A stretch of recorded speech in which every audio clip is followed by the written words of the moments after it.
Well, I'm at the Hermitage today. It's the 252nd birthday of Andrew Jackson. Didn't know I was going to stumble into this. My client today was the wife of the French ambassador during Reagan's second administration. She helped him secure wallpaper out here for the restoration of the mansion. So I brought her out today, and I noticed an unusually large number of cars and security. So I'm going to see what I can discover as I get out there on the grounds. So here we are at the entrance to the Hermitage, the Andrew Jackson Center, and I don't even have tickets, but I'm going to get a ticket, I think, and walk through. Good morning, my name's Mr. Jack, and we're about to go on a journey. Guys, one of the things I like to start with is just to simply say that time changes everything. And the best example of that is exactly what you're seeing in front of us. Of course, today, this is very beautiful out here. Now it'll be much prettier when the leaves get out on the trees and when the flowers are in bloom and all this grass brings out. But you can tell even today. Right now we're just in the Andrew Jackson Museum.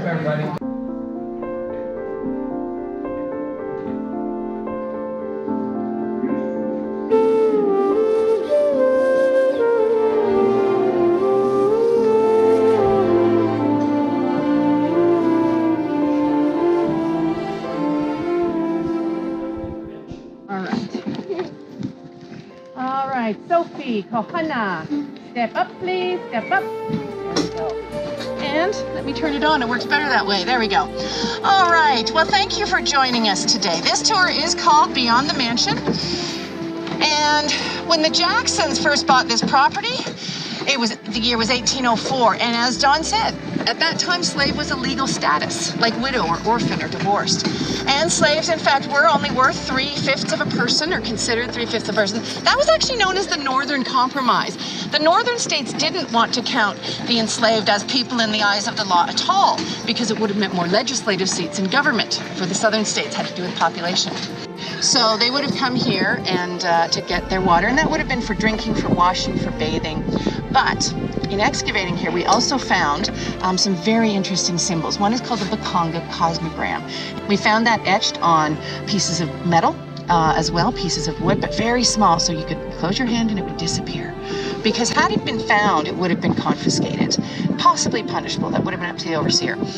And you know, it didn't have as much to do with religion as it did with just plain thinking. They didn't also had their adopted son, Andrew Jr., who was a nephew to them. They did legally adopt him, and then Lincoya, the native American boy that they raised as well. So, two, they began entertaining more as he climbed the ranks, both in the military and in politics. So they were entertaining more, and they simply needed something larger. So in 1819, they started on the mansion.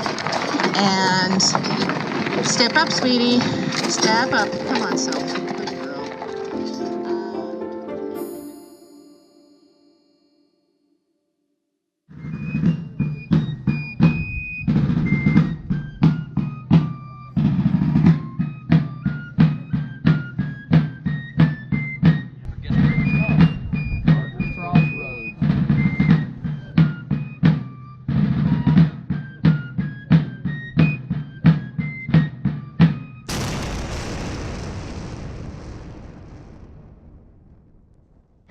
Well, apparently they're doing a War of 1812 encampment out here.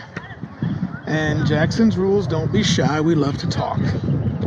No redcoats allowed. We love your photos. Please tag us at 7th President.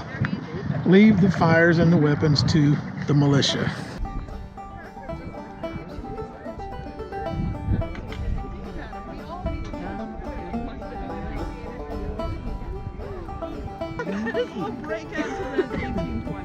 And you again are? Lieutenant Colonel Sheets of the 2nd Kentucky Volunteers. Why are you doing this? Why do I do this? Why? Preservation of our history. The thing is that kids, the way they teach classes in history today, they just skim over certain parts of in the history book. Then let me ask you, What is the importance then of preserving the actual facts and not skimming it? You want to point out all the facts, because there's a lot of misinformation out there that gives people the wrong idea. But let me ask you one more question. What are the dangers of us misrepresenting American history today? But we have to be careful about our history. It needs to be taught the correct way, so the kids get the right impression. The younger generation, they can keep handing it down, generation to generation. Well, again, thank you so much. You're quite welcome.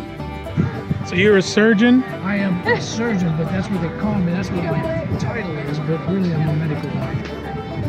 Your most interesting surgery?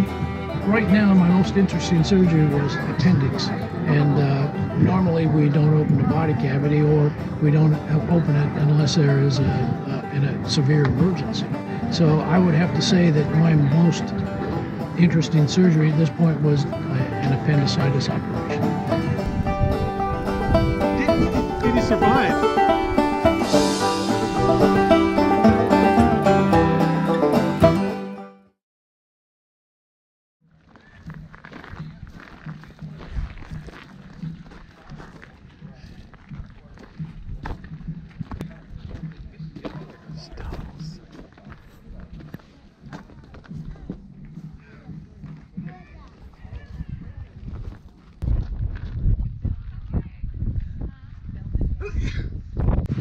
Behind me is the grave of Andrew Jackson, and on the porch you're going to see a wreath.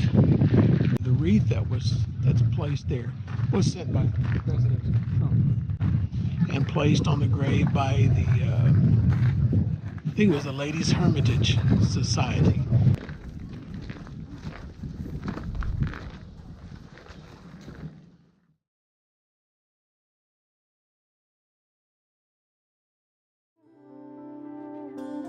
I know that was a lot to take in. This was a special day at the Hermitage because it was Andrew Jackson's birthday. So history buffs, come to Nashville. That is a must-see.